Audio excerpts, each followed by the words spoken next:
Is there a name for that kind of trust where you appoint trustees? It's not a revocable, it's not an irrevocable. Is there a name? Yeah, is there a special name for this trust? I would tell you no.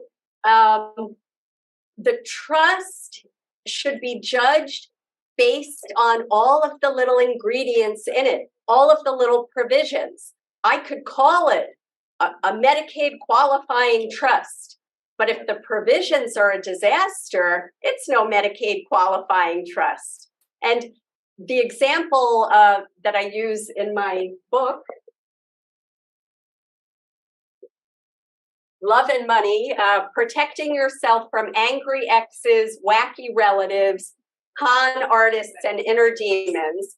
Am I trying to plug it? Only a tiny bit. I don't get that much money from it. So when when the book first came out, some snarky people said, "Oh, you self-published a book." I said, "Well, no, actually, it was a commercial publishing deal, which I thought was really great when I got the contract until I figured out which way that split was going. So I could buy one of you a coffee with the sale of that." But the example that I use in the book when we talk about trust is about 10 years ago, a lawyer that I'm friendly with in Bayside called me that he was doing a trust. Would I look it over?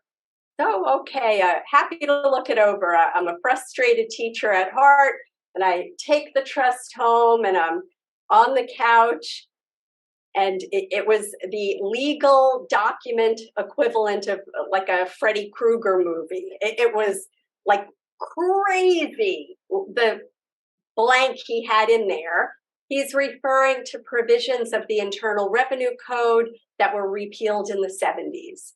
And it was very clear that he got this template from some old dead lawyer or some old retired lawyer, and it was a piece of garbage.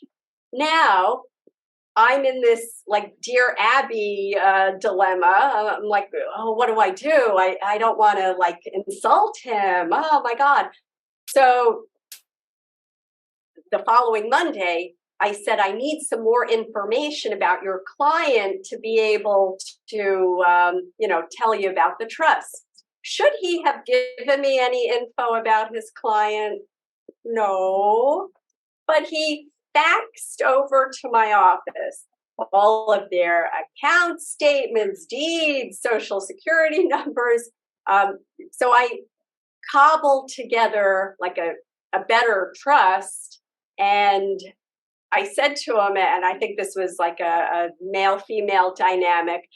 Again, I didn't want to hurt his feelings. I said, well, I made some adjustments. And you know what he said? Glad to know I was on the right track. On the right track. There was not a semicolon that remained between the two trusts, but okay, you're on the right track. And then he puts up a shingle that he's doing elder law because he has this one trust. I don't even use it anymore. And he still has this shingle up.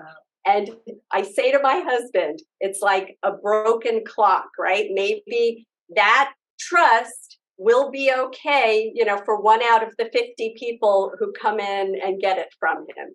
So the takeaway is it's the Wild West.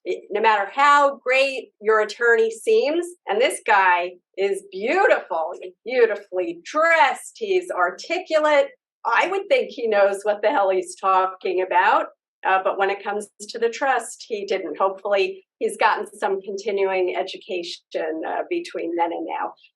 But the point is, if we go down this road, we need to be a partner in the process. And yes, the legal language is a little daunting. And yes, we do need some of that legal language in there. But you need to sit down with the attorney you're working with and talk through that language. And the more you go over it together, the more it's going to make sense. And you'll be able to say, well, you know what? I wanted to go to my 3 kids, but Johnny is just not good with money. Okay, so he's competent. He's not on any government programs that we need to do a special needs trust for him, but he just doesn't quite have it together. You know, he's living at home, he's on the couch watching TV all day. Maybe his 1/3 share, we want to specify that it goes to him 5% a year for 20 years. If I know in my heart he hasn't saved $20 toward retirement, we can customize the share. Or if we're concerned that there's a daughter-in-law who's going to be all over that money, you know, making a new kitchen, and we're concerned about that, there are safeguards that we can build in there. I can say this goes to Robbie as his separate property with the requirement or the wish that he keep it separate for the ultimate benefit of my grandchildren and lineal descendants. This enables Robbie to say to his wife, look, hey, I would have shared it with you really, but my crazy old mother, you know, set it up in this fashion. So you can customize the trust to protect your loved ones from issues that you kind of see in advance.